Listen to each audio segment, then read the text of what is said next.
ഞാനതാണ് വീണ്ടും ആവർത്തിക്കുന്നത്. Rule of ലോയാണ്. അല്ലാതെ ഏതെങ്കിലും ഒരു സർക്കാർ ഉദ്യോഗസ്ഥനോ അധികാര കേന്ദ്രങ്ങൾക്കോ അവർക്ക് ഇഷ്ടമുള്ളതുപോലെ പ്രവർത്തിക്കാൻ അധികാരമില്ല.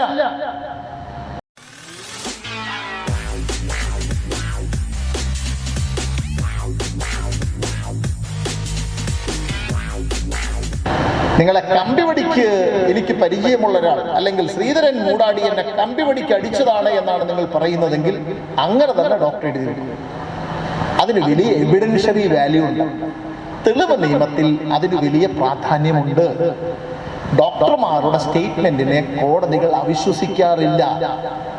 അത് കാർഡിനൽ ട്രൂത്ത് ആയിട്ടാണ്, അത് വളരെ വളരെ പരിപാവനമായ ഒരു സത്യമായി കോടതികൾ സ്വീകരിക്കാറുണ്ട്. അതുകൊണ്ട് ഡോക്ടറോട് നിങ്ങൾ കൃത്യമായി കാര്യങ്ങൾ പറയണം. ഇത്ര മണിക്ക് ഇന്നിടത്ത് വെച്ച് ഇന്നാൾ എന്നെ കമ്പിവടി കൊണ്ട് അടിച്ചതാണ് എന്ന് തന്നെ പറയണം. അപ്പോൾ എന്ത് ചെയ്തും ഡോക്ടർ അത് രേഖപ്പെടുത്തും. എന്നിട്ട് ഡോക്ടർ ഒരു ഇൻറ്റിമേഷൻ പോലീസിന് കൊടുക്കും. തലയ്ക്ക് പരിക്ക് പറ്റി, ആക്രമണത്തിൽ തലയ്ക്ക് പരിക്ക് പറ്റി ഒരു മനുഷ്യൻ ഇവിടെ ചികിത്സ തേടിയിട്ടുണ്ട് എന്ന് ഡോക്ടർ ആശുപത്രിയിൽ നിന്ന് പോലീസുകാരെ അറിയിക്കും. പോലീസുകാർ അവിടെ നിന്ന് കെട്ടുംപാട്ടവുമായിട്ട് ഇവിടെ വരും, നമ്മുടെ മൊഴിയെടുക്കും. മൊഴി ഞാൻ നേരത്തെ തന്നെ പറഞ്ഞു, മൊഴി എവിടെയായാലും എപ്പോഴായാലും മൊഴി വായിച്ച് കേട്ട് മനസ്സിലാക്കിയതിന് ശേഷം മാത്രമേ, നമ്മൾ പറഞ്ഞതുപോലാണ് ഈ ഇഷ്ടൻ എഴുതിയിരിക്കുന്നത് എന്ന് ഉറപ്പാക്കിയതിന് ശേഷം മാത്രമേ ഒപ്പിട്ട് കൊടുക്കാവൂ. അങ്ങനെ ഒപ്പിടുന്ന മൊഴി എന്ത് ചെയ്യും? നേരെ പോലീസ് സ്റ്റേഷനിലെ SIയുടെയോ അല്ലെങ്കിൽ അവിടുത്തെ സ്റ്റേഷൻ ഹൗസ് ഓഫീസറുടെ മുന്നിൽ ചെല്ലും. ഇപ്പൊ സ്റ്റേഷൻ ഹൗസ് ഓഫീസർ എന്ന് പറയുന്നത് പഴയ സർക്കിൾ ഇൻസ്പെക്ടർ ആയിരുന്ന ഇപ്പൊ ഇൻസ്പെക്ടർ പോലീസ് എന്ന് വിളിക്കുന്ന ഒരാളാണ്. അദ്ദേഹത്തിന്റെ മുന്നിലെത്തും. അദ്ദേഹം മൊഴി വായിച്ചു നോക്കും. മൊഴി വായിച്ചു നോക്കുമ്പോൾ എന്നിട്ട് എന്ത് ചെയ്യും? ആ മൊഴി വായിച്ചു നോക്കിയതിന് ശേഷം ആ മനുഷ്യൻ എന്ത് ചെയ്യും? FIR രജിസ്റ്റർ ചെയ്യും. FIRന്റെ ഫുൾ ഫോം എന്താണ്? ഫസ്റ്റ് ഇൻഫർമേഷൻ റിപ്പോർട്ട്, പ്രഥമ വിവര റിപ്പോർട്ട് എന്നാണ് FIRന്റെ ഫുൾ ഫോം. FIR രജിസ്റ്റർ ചെയ്യും. FIRലാണ് ഇദ്ദേഹം ആദ്യമായി പ്രതിയുടെ പേരുണ്ടാവും, കുറ്റകൃത്യത്തിന്റെ രത്നച്ചുരുക്കമുണ്ടാകും, ഏതൊക്കെ വകുപ്പ് പ്രകാരമാണ് കുറ്റകൃത്യം നടന്നിട്ടുള്ളത് എന്ന് അദ്ദേഹത്തിന്റെ പ്രാഥമികമായ നിഗമനമുണ്ടാകും മൊഴിയുടെ അടിസ്ഥാനത്തിൽ. അങ്ങനെയുള്ള പ്രധാനപ്പെട്ട വിവരങ്ങളുടെ അടിസ്ഥാനത്തിൽ ഒരു FIR രജിസ്റ്റർ ചെയ്യും. FIR രജിസ്റ്റർ ചെയ്തതിന് ശേഷമാണ് ഇൻവെസ്റ്റിഗേഷൻ അഥവാ അന്വേഷണം ആരംഭിക്കുന്നത്. FIR രജിസ്റ്റർ ചെയ്തതിന് ശേഷമാണ് ഇൻവെസ്റ്റിഗേഷൻ ആരംഭിക്കുന്നത്. ഇത് എല്ലാ ക്രിമിനൽ കേസുകളിലെയും പ്രൊസീജിയർ ഇങ്ങനെ തന്നെയാണ്. എല്ലാ ക്രിമിനൽ കേസുകളിലും ഇങ്ങനെയാണ് പ്രൊസീജിയർ പോകുന്നത്. അതുകൊണ്ട് ഇൻവെസ്റ്റിഗേഷൻ FIR രജിസ്റ്റർ ചെയ്തതിന് ശേഷമാണ്.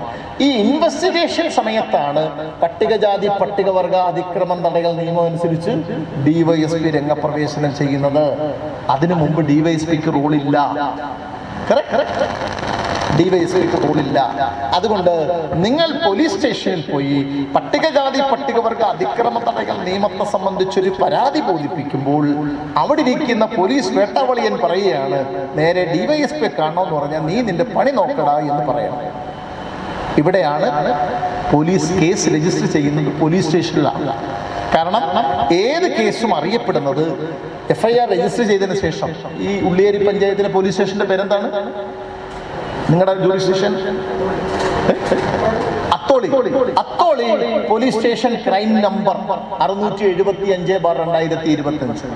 അപ്പൊ അങ്ങനെയാണ് അറിയപ്പെടുന്നത്. DYSPയുടെ പേരിലല്ല കേസ് അറിയപ്പെടുന്നത്. Atholi police station crime number 6375/2025 മറ്റോ ആണ് അറിയപ്പെടുന്നത്. അതുകൊണ്ട് കേസ് രജിസ്റ്റർ, ഈ FIR രജിസ്റ്റർ ചെയ്യുന്നത് അതാത് പോലീസ് സ്റ്റേഷനിലാണ്.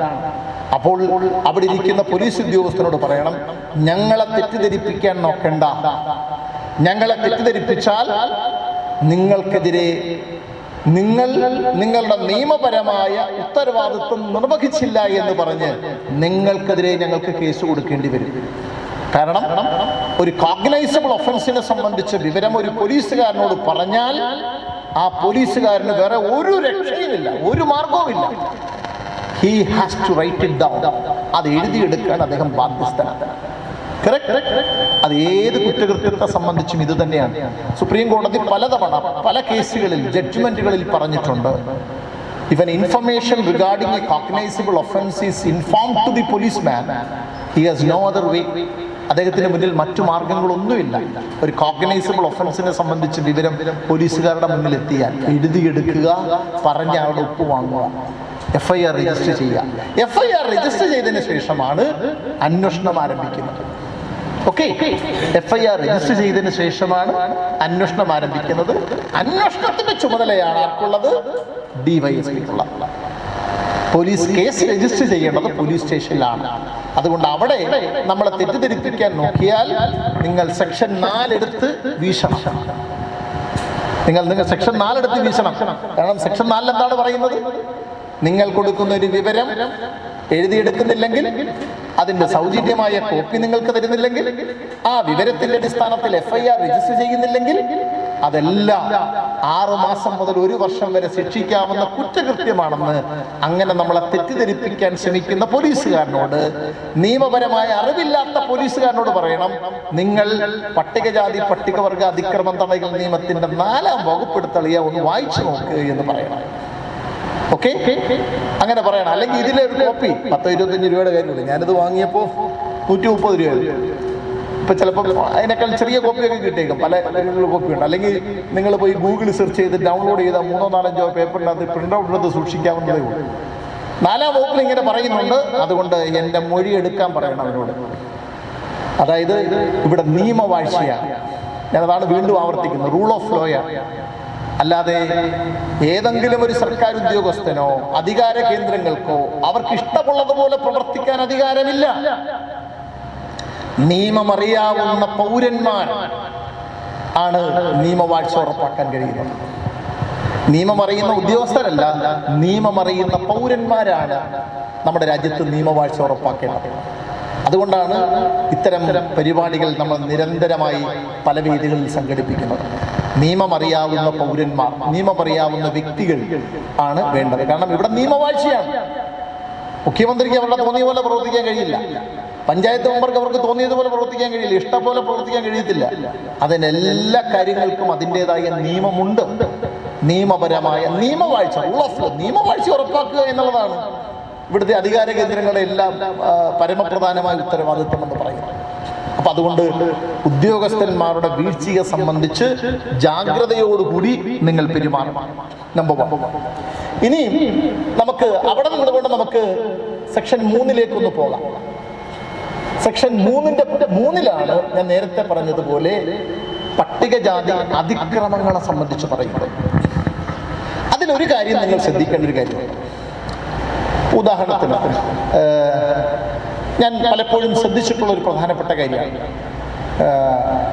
ഒരു പട്ടികജാതിക്കാരൻ ഷനോജ്, ഞാൻ ഷനോജിൻ്റെ പേര് പറയുന്നു, ഷനോജ് എന്ന് പറയുന്ന പട്ടികജാതിക്കാരനെ പട്ടികജാതിക്കാരനല്ലാത്ത ഒരാൾ ഉള്ളിയേരി ജംഗ്ഷനിൽ വെച്ച് കാണുന്നു, അടിച്ച് തല പൊട്ടിക്കുന്നു. ഷനോജ് ആശുപത്രിയിലാവില്ല. ഷനോജിനെ മർദ്ദിച്ചവർക്കെതിരെ പട്ടികജാതി അതിക്രമം തടയൽ നിയമപ്രകാരം കേസെടുക്കാൻ പറ്റില്ല. ഷനോജ് ഒരു പട്ടികജാതിക്കാരനാണ്. ഷനോജിനെ മർദ്ദിച്ച ഉള്ളിയേരി പഞ്ചായത്ത് ഓഫീസിന് മുന്നിലിട്ട് കമ്പി പിടിക്കടിച്ച് തല പൊട്ടിച്ച ഒരു പട്ടികജാതിക്കാരനല്ല. ഷനോജിന്റെ തല പൊട്ടി 10 കുത്തിക്കെട്ടുണ്ട്. കോഴിക്കോട് മെഡിക്കൽ കോളേജിൽ അഡ്മിറ്റാണ്. അയാൾക്കെതിരെ പട്ടികജാതി അതിക്രമം തടയൽ നിയമപ്രകാരം കേസെടുക്കാൻ പറ്റുമോ? ഇല്ല. തെളിവ് പോരാ. തെളിവ് മാത്രമല്ല പറ്റില്ല, നടക്കില്ല. അതാണ് സുപ്രീം കോടതിയുടെ പല തീരുമാനങ്ങളിലും വിധിന്യായങ്ങളിലും ഈ അടുത്ത കാലത്തായിട്ടുണ്ടായിട്ടുള്ളത്.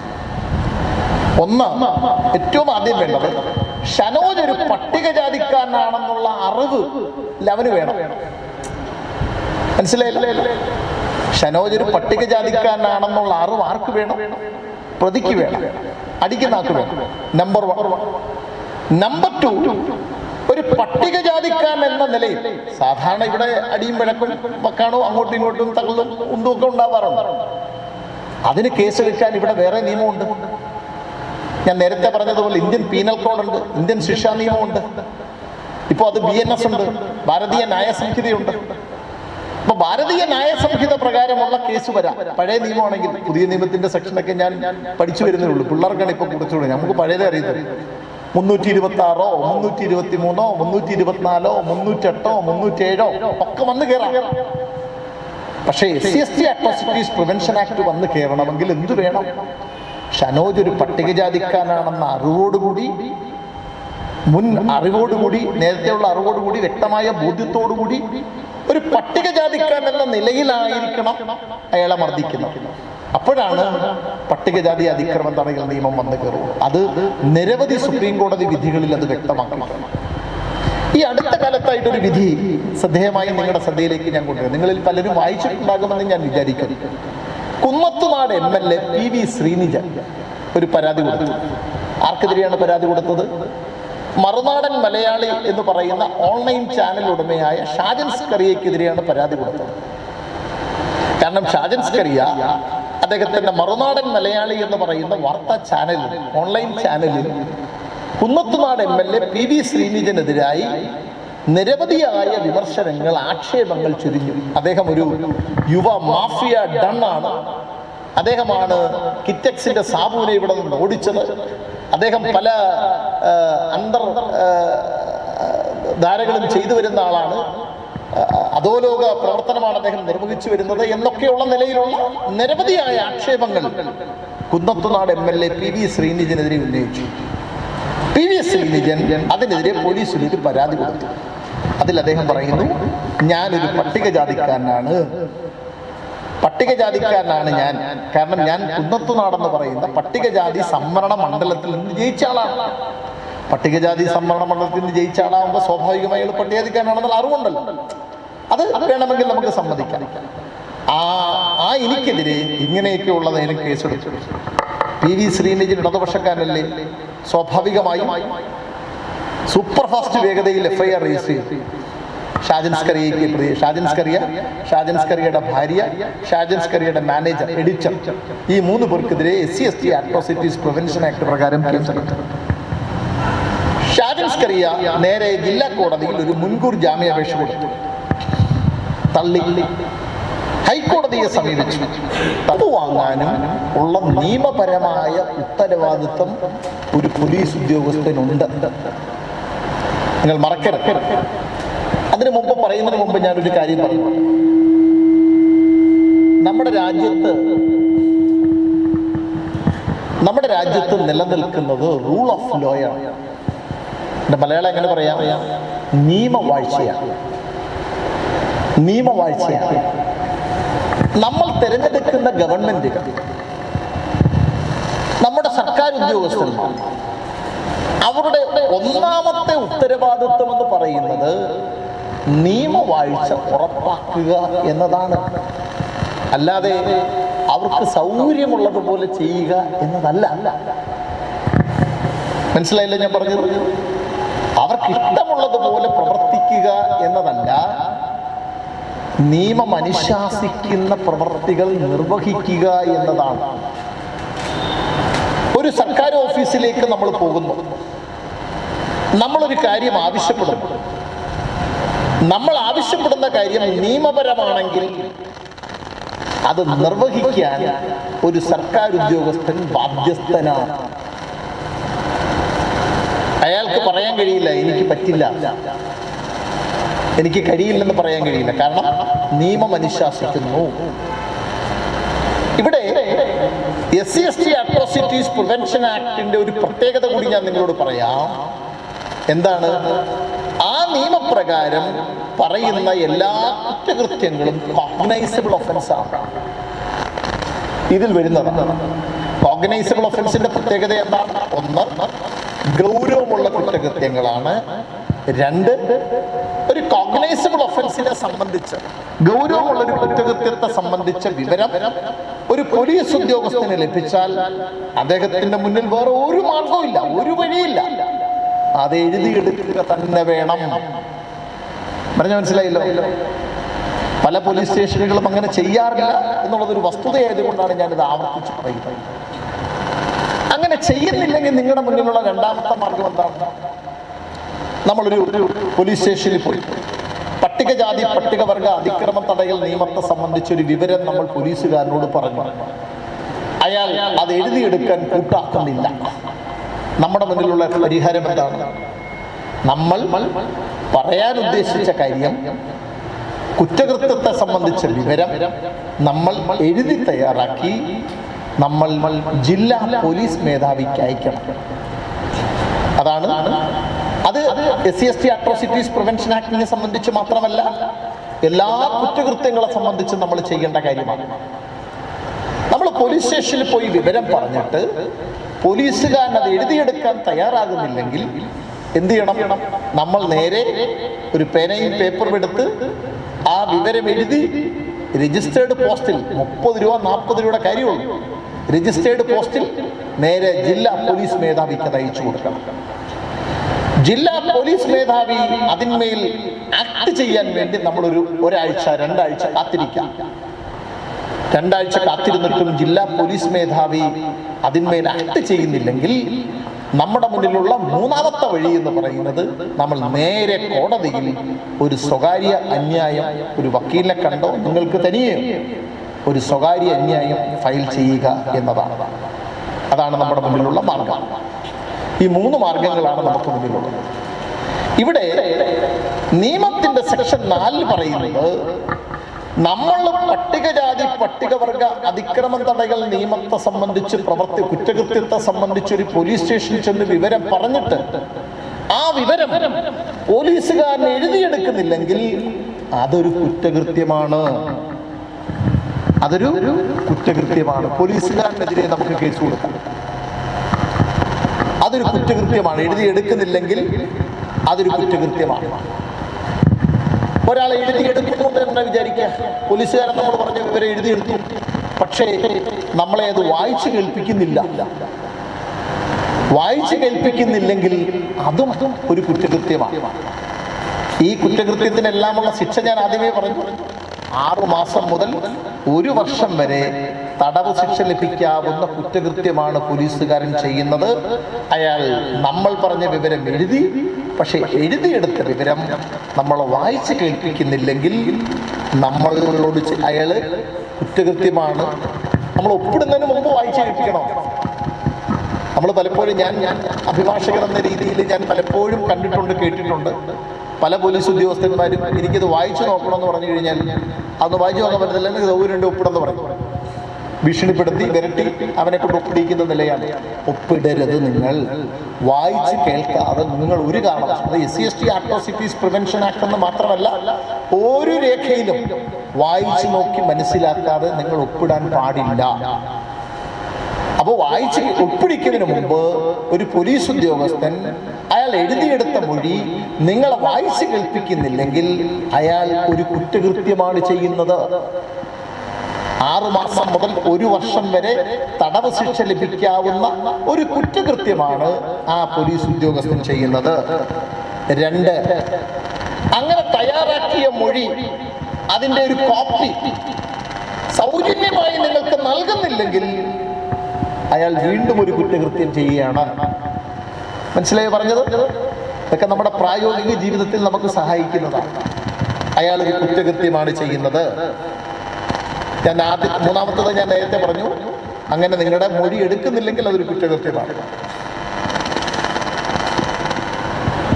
60 ദിവസത്തിനകം അന്വേഷണം പൂർത്തിയാക്കി കോടതിയിൽ അന്തിമ റിപ്പോർട്ട് കൊടുക്കണം. അങ്ങനെ കൊടുക്കുന്നില്ലെങ്കിൽ അതിൻ്റെ ന്യായമായ കാരണം ബോധിപ്പിക്കണം. 60 ദിവസത്തിനകം അന്വേഷണം പൂർത്തിയാക്കി റിപ്പോർട്ട് കൊടുക്കുന്നില്ലെങ്കിലും 60 ദിവസത്തിന് ശേഷമാണ് റിപ്പോർട്ട് കൊടുക്കുന്നതെങ്കിൽ കാലതാമസത്തിന്റെ കാരണം ബോധിപ്പിക്കുന്നില്ലെങ്കിൽ ആ പോലീസ് ഉദ്യോഗസ്ഥൻ ഒരു കുറ്റകൃത്യമാണ് ചെയ്യുന്നത്. അതുകൊണ്ട് നിങ്ങളുടെ മൊഴിയുടെ അടിസ്ഥാനത്തിൽ ഒരു FIR രജിസ്റ്റർ ചെയ്യുന്നില്ലെങ്കിൽ, എന്താണ് FIR രജിസ്റ്റർ ചെയ്യുന്നില്ലെങ്കിൽ ആ പോലീസ് ഉദ്യോഗസ്ഥൻ ചെയ്യുന്നത് ഒരു കുറ്റകൃത്യമാണ്. അപ്പോൾ നിങ്ങൾക്ക് മനസ്സിലായല്ലോ, പട്ടികജാതി പട്ടികവർഗ അതിക്രമം തടയൽ നിയമമനുസരിച്ച് ഒരു പട്ടികജാതി അതിക്രമത്തെ സംബന്ധിച്ചുള്ള വിവരം നിങ്ങൾ പോലീസ് സ്റ്റേഷനെ അറിയിച്ചാൽ നിങ്ങളുടെ മൊഴിയെടുക്കുന്നില്ലെങ്കിൽ കുറ്റകൃത്യമാണ്. നിങ്ങളുടെ മൊഴി ഒപ്പിടുന്നതിന് മുമ്പ് നിങ്ങളെ വായിച്ച് കേൾപ്പിക്കുന്നില്ലെങ്കിൽ പോലീസുകാരൻ ചെയ്യുന്നൊരു കുറ്റകൃത്യമാണ്. ആ മൊഴിയുടെ അടിസ്ഥാനത്തിൽ ഒരു FIR എടുക്കുന്നില്ലെങ്കിൽ പോലീസുകാരൻ ഒരു കുറ്റകൃത്യമാണ് ചെയ്യുന്നത്. ആ മൊഴിയുടെ സൗജന്യമായ കോപ്പി നിങ്ങൾക്ക് തരുന്നില്ലെങ്കിൽ പോലീസുകാരൻ ചെയ്യുന്നൊരു കുറ്റകൃത്യമാണ്. 60 ദിവസത്തിനകം അന്വേഷണം പൂർത്തീകരിക്കുന്നില്ലെങ്കിലും കാലതാമസമുണ്ടെങ്കിൽ ആ കാലതാമസത്തിന്റെ കാരണത്തെ സംബന്ധിച്ച് ബോധിപ്പിക്കുന്നില്ലെങ്കിലും പോലീസുകാരൻ ചെയ്യുന്ന കുറ്റകൃത്യമാണ്. ഈ കുറ്റകൃത്യങ്ങൾക്ക് 6 മാസം മുതൽ 1 വർഷം വരെ തടവ് ശിക്ഷ ലഭിക്കാവുന്ന ഒരു കുറ്റകൃത്യമാണ് പോലീസ് ഉദ്യോഗസ്ഥർ ചെയ്യുന്നത് എന്ന് നമ്മളെല്ലാവരും അറിഞ്ഞിരിക്കണം.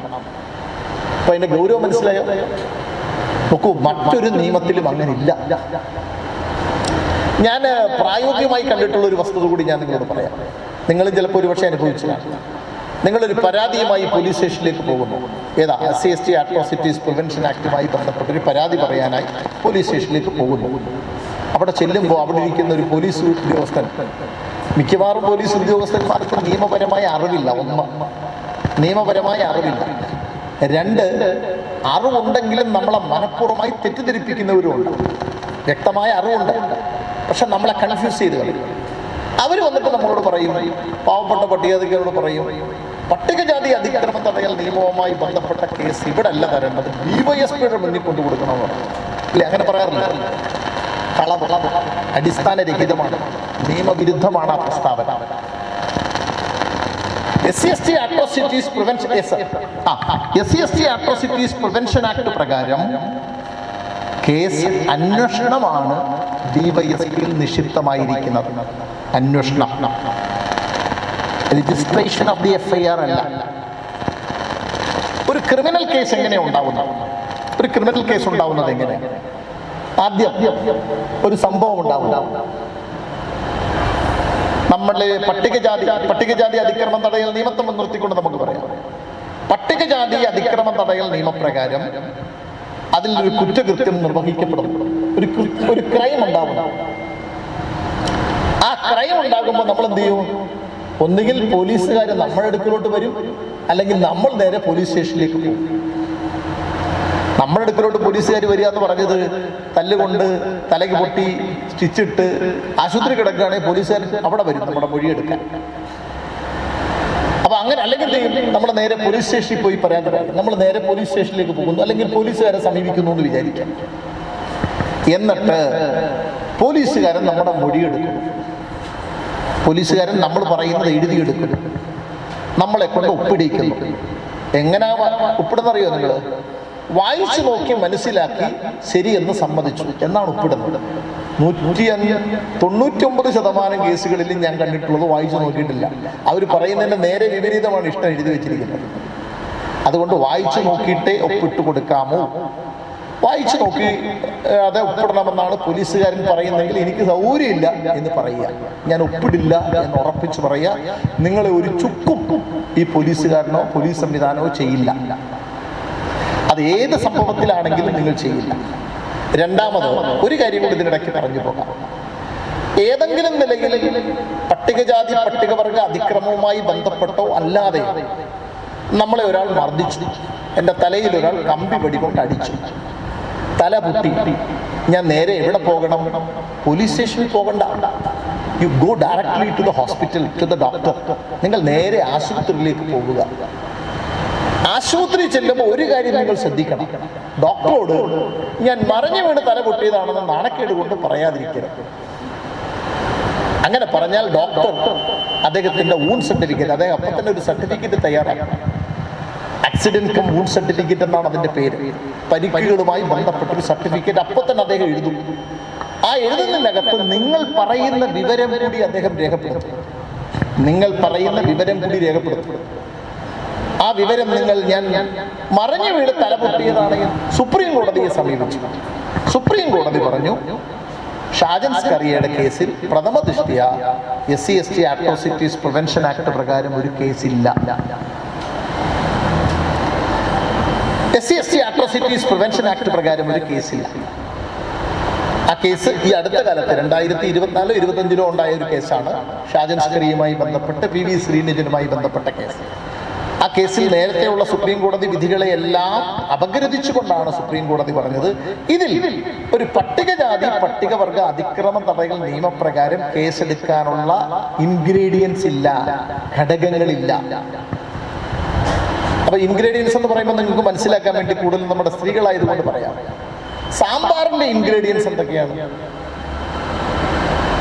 സാമ്പാറിൻ്റെ കായം വേണം, മുളക് പൊടി വേണം, മഞ്ഞൾപ്പൊടി വേണം. എനിക്ക് ഇടയ്ക്ക് ചെറുതായിട്ടൊക്കെ അറിയാം, കാരണം ഞാൻ യൂട്യൂബ് നോക്കിയാണ് മിക്കവാറും കറി വെക്കുന്നത്. അതുകൊണ്ട് എനിക്ക് ഓർത്തിരിക്കുന്നില്ല. എന്തായാലും സാമ്പാർ വേണം, സാമ്പാറിന് മുളക് പൊടി വേണം, മഞ്ഞൾപ്പൊടി വേണം, കായം വേണം, പരിപ്പ് വേണം, പച്ചക്കറികൾ വേണം, മുരിങ്ങക്ക വേണം, അങ്ങനെയൊക്കെയുള്ള കാര്യങ്ങൾ. മീൻകറിക്ക് അതേ ഇൻഗ്രീഡിയൻ്റ് ആണോ? അല്ല. ഇൻഗ്രീഡിയൻ്റ് ആകുമ്പോൾ വേറെ മാറും. കറക്റ്റ്. മീൻകറിക്ക് വേണ്ടിയുള്ള ഇൻഗ്രീഡിയൻ്റ് കൂട്ട് വേറെയാണ് എന്ന് പറയുന്നത് പോലെ ഓരോ ഒഫൻസിനും ഓരോ ഇൻഗ്രീഡിയൻ്റ് ഉണ്ട്. കറി വെക്കുന്ന കാര്യം ഓർത്ത് വെച്ചാൽ മതി. ഓരോ വ്യത്യസ്തമായ കറികളുടെയും ഇൻഗ്രീഡിയൻ്റ് എങ്ങനെയാണോ, കൂട്ടുകൾ എങ്ങനെയാണോ മാറുന്നത് എന്നതുപോലെ ഓരോ ഒഫൻസിനും ഓരോ ഇൻഗ്രീഡിയൻ്റ് ഉണ്ട്. അതാണ് കോടതികൾ പരിശോധിക്കുന്നത്.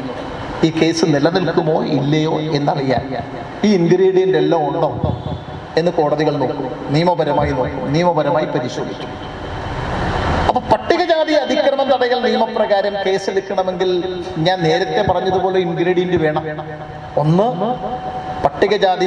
പട്ടികവർഗ വിഭാഗത്തിൽപ്പെട്ടയാളാണ് ഇത് എന്ന അറിവ് പ്രതിക്കുണ്ടാകണം. രണ്ട്, പട്ടികവർഗക്കാരൻ എന്ന നിലയിൽ ആക്രമിക്കണം. ശ്രീനിജിന്റെ കേസിനകത്ത് പറഞ്ഞത് ശരിയാണ്. PV ശ്രീനിജിനെതിരായ ഷാജൻ സ്കറിയയുടെ പരാമർശം ഡിഫമേറ്ററി ആണ്, അപകീർത്തികരമാണ്, പക്ക വിമർശനമാണ്, വളരെ മോശമാണ്, ഒക്കെ ശരിയാണ്. പക്ഷേ അത് പട്ടികജാതി അതിക്രമത്തിന്റെ ഇതിലേക്ക് വരുന്നില്ല. കാരണം അയാൾ ഒരു പട്ടികജാതിക്കാരനാണെന്ന നിലയിലല്ല അയാൾ ആ വിമർശനം ഉന്നയിക്കുന്നത്. ഒരു ജനപ്രതിനിധി എന്ന നിലയിലുള്ള വിമർശനമാണ് വരുന്നത്. അതുകൊണ്ട് പ്രഥമ ദൃഷ്ടിയ SC/ST അട്രോസിറ്റീസ് പ്രിവെൻഷൻ ആക്ട് നിൽക്കില്ല. പക്ഷേ ഷനോജിന്റെ സംഭവത്തിൽ നമുക്കൊരു ട്വിസ്റ്റ് കൊടുക്കാം, ചെറിയ മാറ്റം കൊടുക്കാം. ഷനോജിനെ തല്ലിയപ്പോൾ പട്ടികജാതിക്കാര ഒരു ജാതി, ഷനോജിന്റെ ജാതി ഏതാണെന്ന് എനിക്കറിയില്ല, ജാതിയിൽ വലിയ കാര്യമൊന്നുമില്ല, ജാതി ശാസ്ത്രീയമായ ഒരു കാര്യമേ അല്ല, ജാതിക്ക് യാതൊരു ശാസ്ത്രീയ അടിത്തറയില്ല എന്ന് നിങ്ങൾക്കറിയാമല്ലോ. ജാതിക്ക് യാതൊരു ശാസ്ത്രീയ അടിത്തറയില്ല. കാരണം ഞാൻ ജനിച്ചത് ഒരു പുലയ സ്ത്രീയുടെ വയറ്റിലാണ്. ഞാൻ ആഗ്രഹിച്ചിട്ടല്ല, ഞാൻ തീരുമാനിച്ചിട്ടല്ല, സംഭവിച്ചു പോയത്. എനിക്ക് യാതൊരു നിയന്ത്രണവും അക്കാര്യത്തിൽ ഉണ്ടായിരുന്നില്ല, യാതൊരു നിയന്ത്രണവും. ഞാൻ ജനിച്ചു കഴിഞ്ഞാണ് ഞാൻ ആഗ്രഹിച്ചത് വല്ല ബ്രാഹ്മണ സ്ത്രീയുടെ വയറ്റിലെങ്ങാനും ജനിച്ചിരുന്നെങ്കിൽ മെച്ചമായിരുന്നു എന്ന് ആഗ്രഹിച്ചു. പക്ഷേ ജനിച്ചത് ഇതിലായിപ്പോൾ. അതിൽ നമ്മുടെ തെരഞ്ഞെടുപ്പില്ല, നമ്മുടെ യോഗ്യതയില്ല, നമ്മുടെ കാര്യക്ഷമതയില്ല, നമ്മുടെ തീരുമാനമില്ല, ഒന്നുമില്ല. എന്ത് ശാസ്ത്രീയമായ അടിത്തറയാണ് അതിനുള്ളത്? യാതൊരു സയന്റിഫിക് ബേസിസും അതിനില്ല. ഞാൻ അതിലേക്ക് പോകുന്നില്ല. പക്ഷെ ഇവിടെ അത് പ്രസക്തമായതുകൊണ്ടാണ് നമ്മൾ പറയുന്നത്.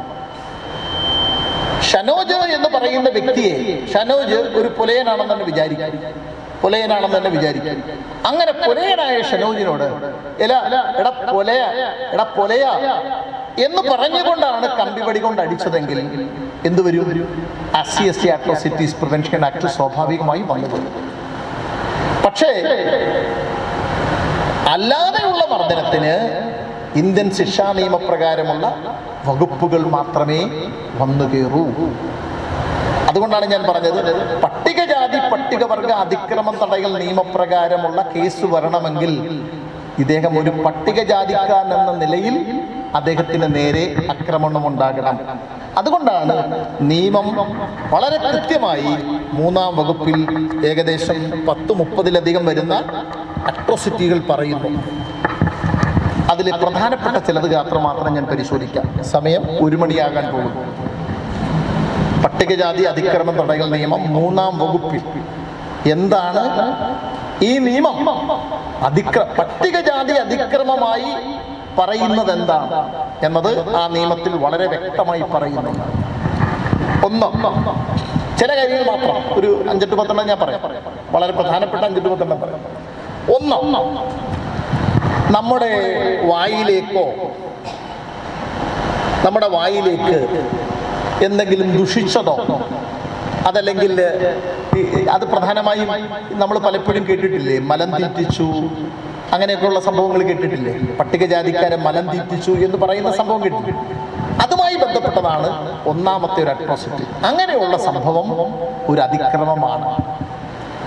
പട്ടികജാതിക്കാരെ കൊണ്ട് ഇങ്ങനെയുള്ള ദുഷിച്ച ചീത്തയായ സാധനങ്ങൾ അവരുടെ വായിലേക്ക് കുത്തിക്കയറ്റുകയോ അല്ലെങ്കിൽ അവരത് തിന്നാൻ നിർബന്ധിക്കുകയോ ബലാത്കാരമായി തീറ്റിക്കുകയോ ഒക്കെ ചെയ്യുന്ന നടപടി ഒരു പട്ടികജാതി അതിക്രമമാണെന്ന് പട്ടികജാതി അതിക്രമം തടയൽ നിയമം പറയുന്നു. അതുപോലെ തന്നെ നമ്മൾ ജീവിക്കുന്ന പ്രദേശങ്ങളിൽ, സമീപ പ്രദേശങ്ങളിൽ ഇതുപോലുള്ള ചത്ത നിയമപ്രകാരം പറയും. പട്ടികജാതി പട്ടികവർഗ വിഭാഗത്തിൽപ്പെട്ടയാളെ തെരുവിലൂടെ അല്ലെങ്കിൽ പൊതുസ്ഥലത്തുകൂടെ നഗ്നമായി നടത്തുക,